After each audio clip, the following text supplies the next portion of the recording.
Okay, so just to make sure, before I start, I'm just going to quickly check. Did you already look at the page numbers? Yeah. Okay, all right. But you can check. Well, I mean, we don't want to make too much of a fetish of this. This has got to be like one of the least things anybody ever gets to do when they go to a reading is watch the guy go back through the pages 3 or 4 times, counting them. Okay.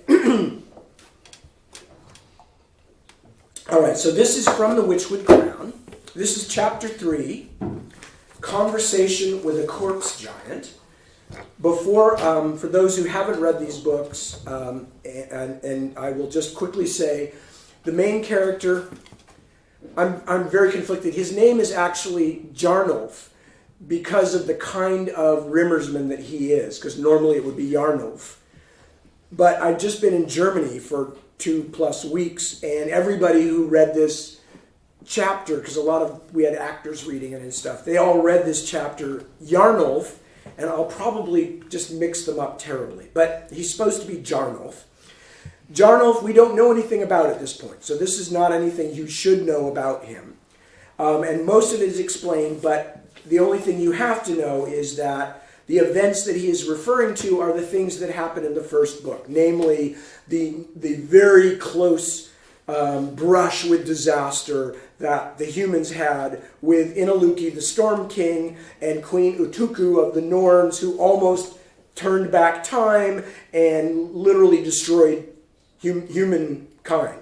So that's what they're referring to in this. The Norns are, again, for those who don't know, the Norns are the semi-immortal, for lack of a better word, the bad elves, and the Siphi, who I don't know if they're mentioned here, the good elves, and Hikedaya is the Norn name for themselves. But Jarnulf, although a human, speaks their language, so he thinks of them as Hikedaya. So again, chapter 3, Conversation with a Corpse Giant. The waxing moon was nearly full, but curtained by thick clouds, as were the stars. It was not hard for Jarnulf to imagine that he was floating in the high darkness where only God lived, like a confessor priest in his blind box, listening all day long to the sins of mankind. But God, he thought, did not have that corpse smell in his nostrils every moment. Or did he? For if my Lord doesn't like the scent of death, Jarnulf wondered, why does he make so many dead men? Jarnulf looked to the corpse stretched at the side of the tree burial platform nearest the trunk. It was an old woman, or had been, her hands gnarled like tree roots by years of hard work, her body covered only by a thin blanket, as though for a summer night's sleep instead of eternity. Her jaw was bound shut, and snow had pooled in the sockets of her eyes, giving her a look of infinite blind blankness. Here in the far north of Rimmersgard, they might worship at the altar of the new god and his son, Osiris Adon, but they honored the old gods and old ways as well. The corpse wore thick birch bark shoes, which showed she had been dressed not for a triumphal appearance in Osiris the ransomer's heavenly court, but for the long walk through the cold, silent land of the dead. It seemed barbaric to leave a body to scavengers and the elements, but the Rimmers folk who lived beside this ancient forest considered it as natural as the southerners setting their dead in little houses of stone or burying them in holes. But it was not the local customs that interested Jarnulf, or even what waited for the dead woman's soul in the afterlife, but the scavengers who would come to the corpse, one sort in particular.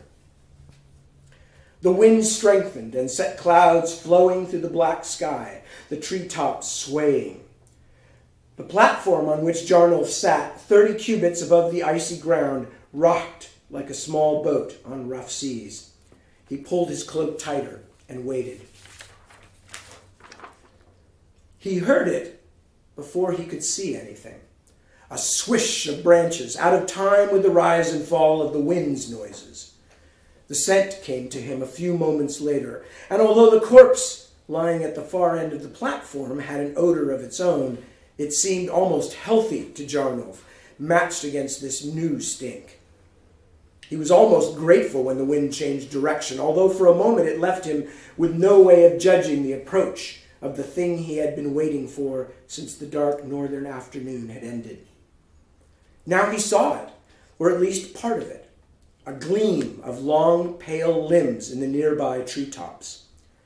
As he had hoped, it was a corpse giant, a huna, too small or too old to hunt successfully, and thus reduced to preying on carcasses, both animal and human.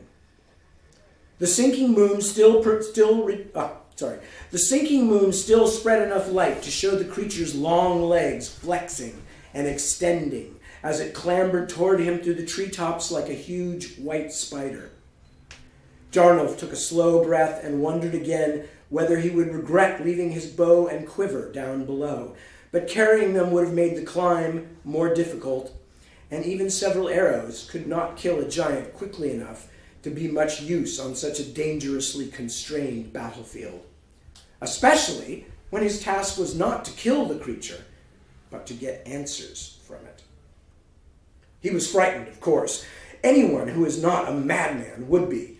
So he said the monk's night prayer, which had been one of Father's favorites. Adon to my right hand, Adon to my left, Adon before me, Adon behind me, Adon in the wind and rain that fall upon me, Adon in the sun and moon that light my way, Adon in every eye that beholds me and every ear that hears me, Adon in every mouth that speaks of me, in every heart that loves me. Ransomer, go with me where I travel. Ransomer, lead me where I should go. Ransomer, give me the blessing of your presence as I give my life to you. As Jarnolf finished his silent recitation, the pale monstrosity vanished from the nearest tree beneath the edge of the platform. A moment later, he felt the entire wooden floor dip beneath him as the creature pulled itself up from below. First its hands appeared, knob-knuckled and black-clawed, each big as a serving platter. Then the head, a white lump that rose until light glinted from the twin moons of its eyes. For all its fearsomeness, Jarnolf thought the monster looked like something put together hurriedly, its elbows and knees and hairy limbs sticking out at strange angles. It moved cautiously as it pulled itself up onto the platform, the timbers barely creaking beneath its great weight.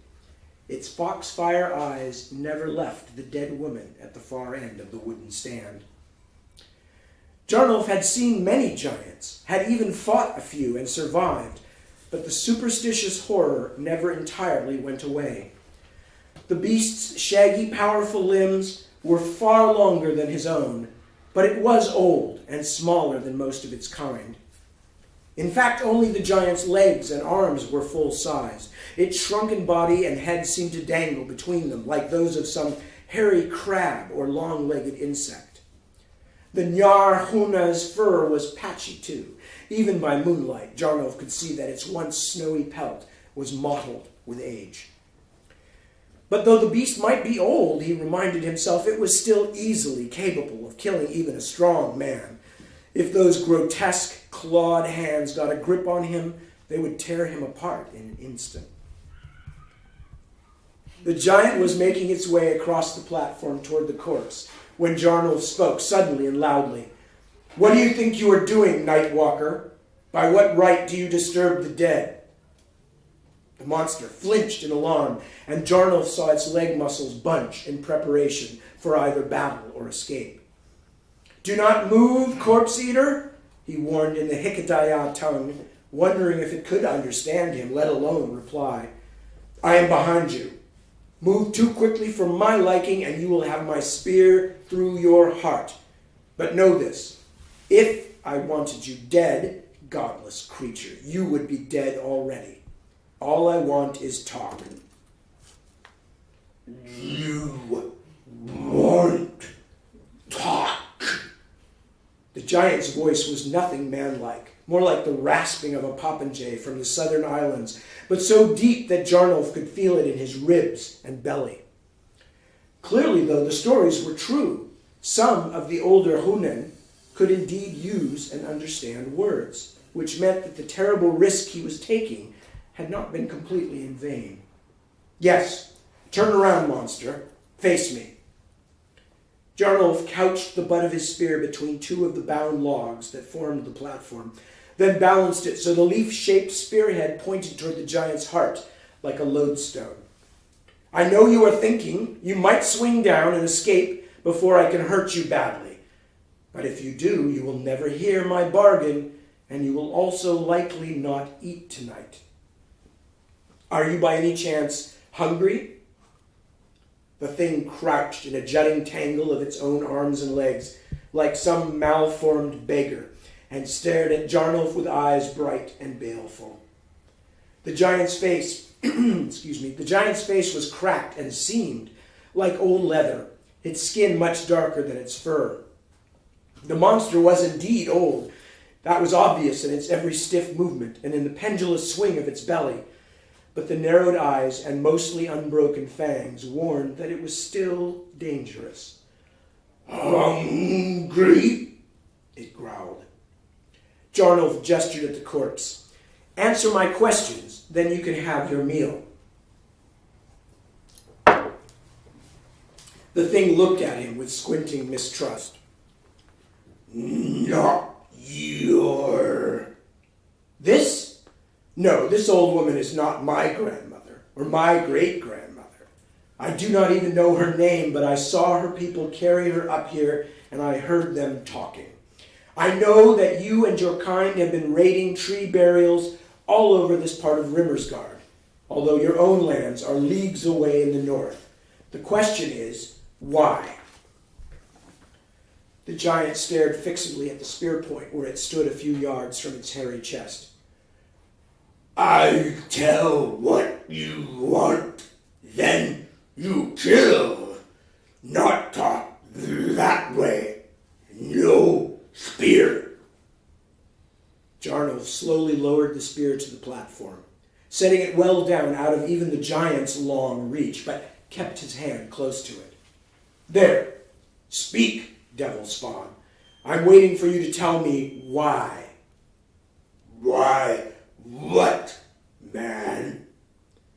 Why your kind are suddenly roaming in Rimmersgard again, and so far south. Lands you were driven from generations ago. What calamity has brought your evil breed down out of the Nornfells? The corpse giant watched Jarnolf as carefully as it had watched the spear point, its breath rasping in and out. What is calamity? The giant asked at last. Bad times. Tell me, why are you here? Why have your kind begun to hunt again in the lands of men? And why are the oldest and sickliest Hunnen, like you, stealing the mortal dead for your meals? I want to know the answer. Do you understand me? Understand? Yes. The thing nodded, a grotesquely alien gesture from such a beast. Speak your words, me. Yes. The creature was hard to understand, its speech made beast-like by those crooked teeth, that inhuman mouth. Why here? Hungry. The giant let its gray tongue out and dragged it along the cracked lips, reminding Jarnolf that it would just as happily eat him as the nameless old woman whose open-air tomb this was. And even if it answered his questions, could he really allow this inhuman thing to defile an Adenite woman's body afterwards? Would that not be a crime against heaven almost as grave as the giant's? Oh, my Lord God, he prayed, grant me wisdom when that time comes. Hungry is not answer enough, giant.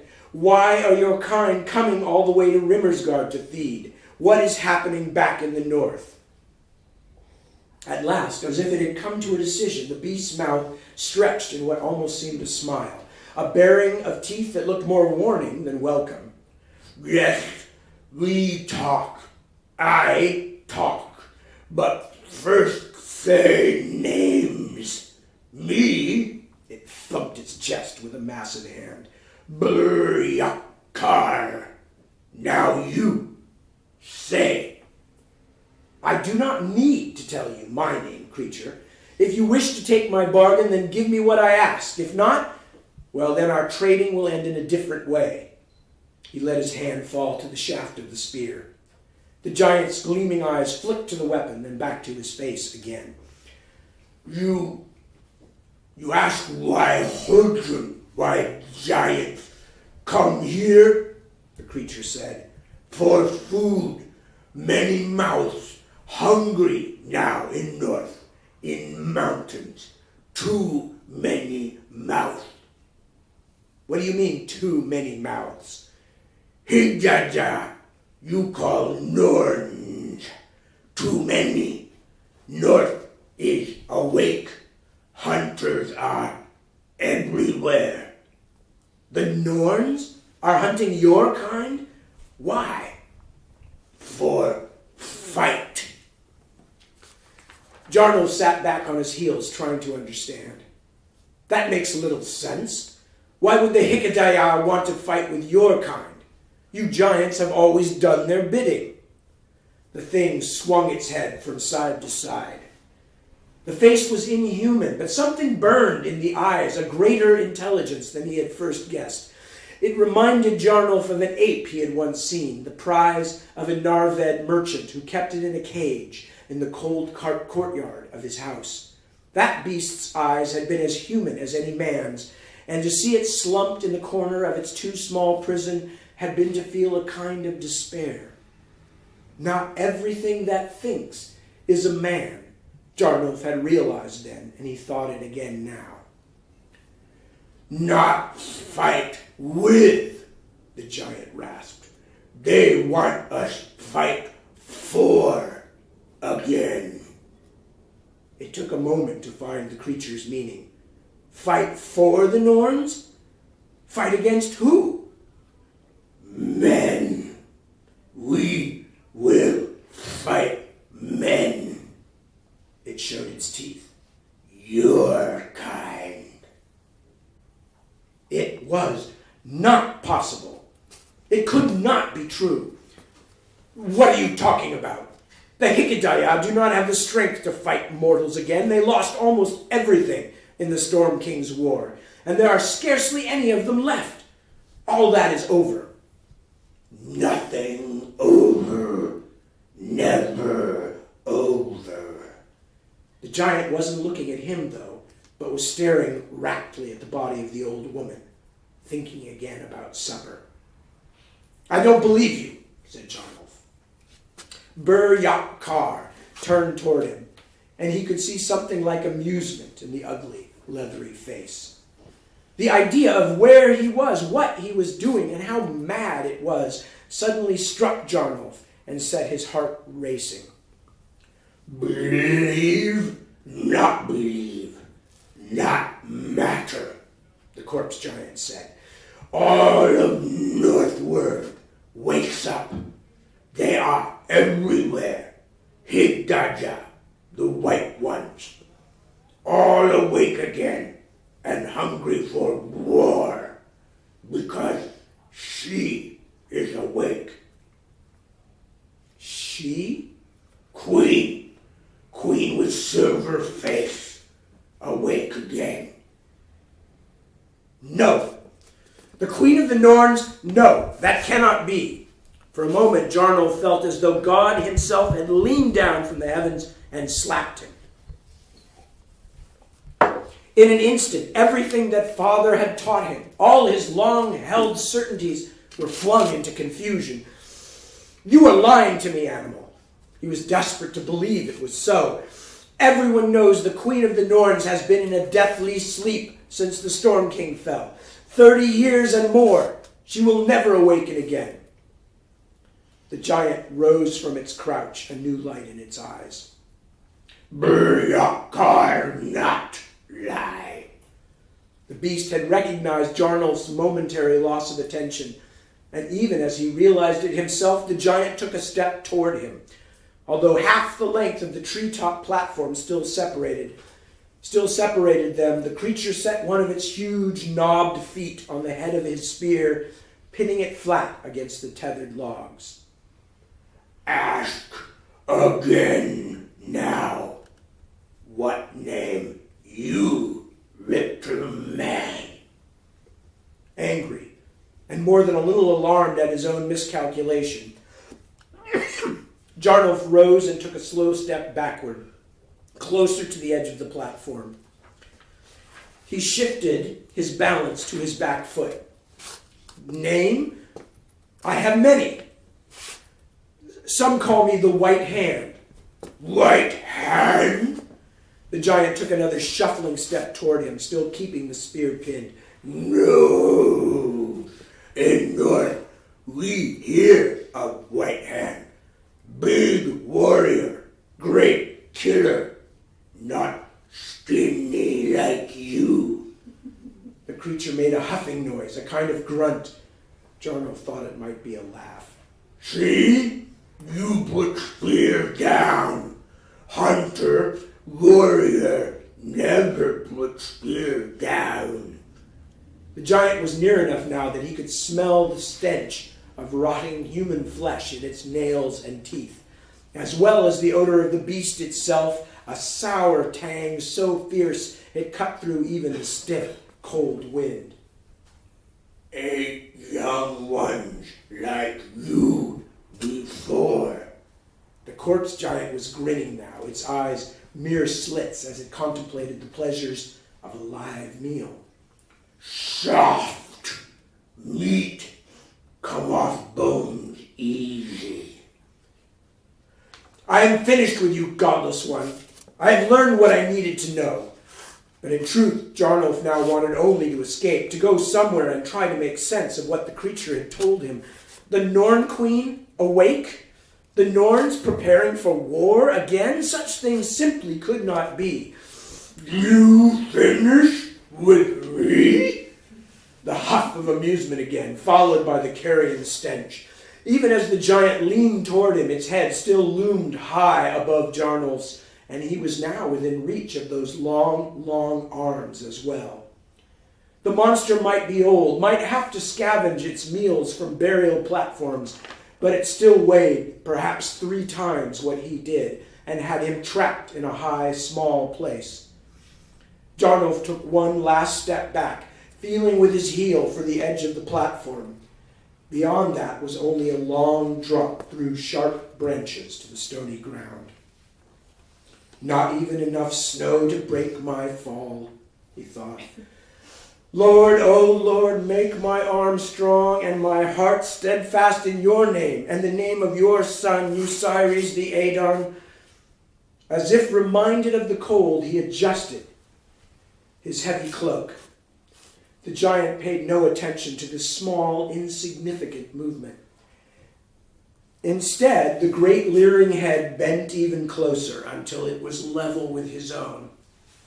Jarnulf had nowhere to retreat, and the corpse giant knew it. It reached out a massive hand and laid it against the side of Jarnulf's face in a grotesque parody of tenderness. The fingers curled, each as wide as the shaft of the spear that was now so far out of his reach. But Jarnulf ducked beneath its grasp before it caught at his hair and twisted his head off. Again they stood face to face, man and giant. White Hand, you say? With Jarnulf's spear pinned to the platform, the beast was in no hurry. Why they call you that, little Rimmer's man? You will not understand, not for a little while yet. And I was not born in Rimmersgard at all, but among the Norns in Nakiga itself. The cracked lips curled. You not Hitaja, you just man. You think Buryakar stupid. Your problem is not that you are stupid, Jarnulf said. Your problem is that you are already dead. Jarnulf looked down. A moment later, the giant looked down, too. Beyond the hilt in Jarnolf's hand, a few inches of silvery blade caught the starlight. The rest of it was already lodged deep in the monster's stomach. "It is very long, this knife," Jarnolf explained as the giant's jaw sagged open. "Long enough that the blood does not stain me, which is why I carry the name White Hand. But my knife is also silent and sharp as the wind. Oh, and cold. Do you feel the cold yet?" With a movement so swift the giant had no time to do more than blink, Jarnolf grabbed the hilt with both hands and yanked upward, dragging the blade from the creature's waist to the bottom of its ribcage, twisting as he cut. The great beast let out a howl of astonishment and pain and clapped its huge hands over the wound, even as Jarnolf threw himself past it, still holding to the hilt of the blade, still holding to the hilt of his long knife. As he tumbled into the center of the platform, the blade slid back out of the beast's hairy stomach, freeing a slide of guts and blood. The monster howled once more, then lifted dripping hands to the distant stars as if to fault them for letting such a thing happen. By the time it came staggering toward him, innards dangling, Jarnolf had regained his spear. He had no time to turn the long shaft around, so he grabbed it and charged. He rammed the rounded butt end of the shaft into the bloody hole in the giant's midsection, freeing a bellow of agony from the creature that nearly deafened him.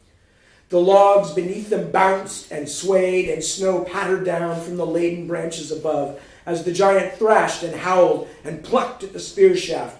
But Jarnolf crouched low and braced himself, then began to push forward, hunched over the spear as its butt end dug deep into the monster's vitals. The corpse giant staggered backward, arms swinging like windmill vanes, mouth a hole that seemed too big for its head. Then it suddenly vanished over the side of the tree burial platform.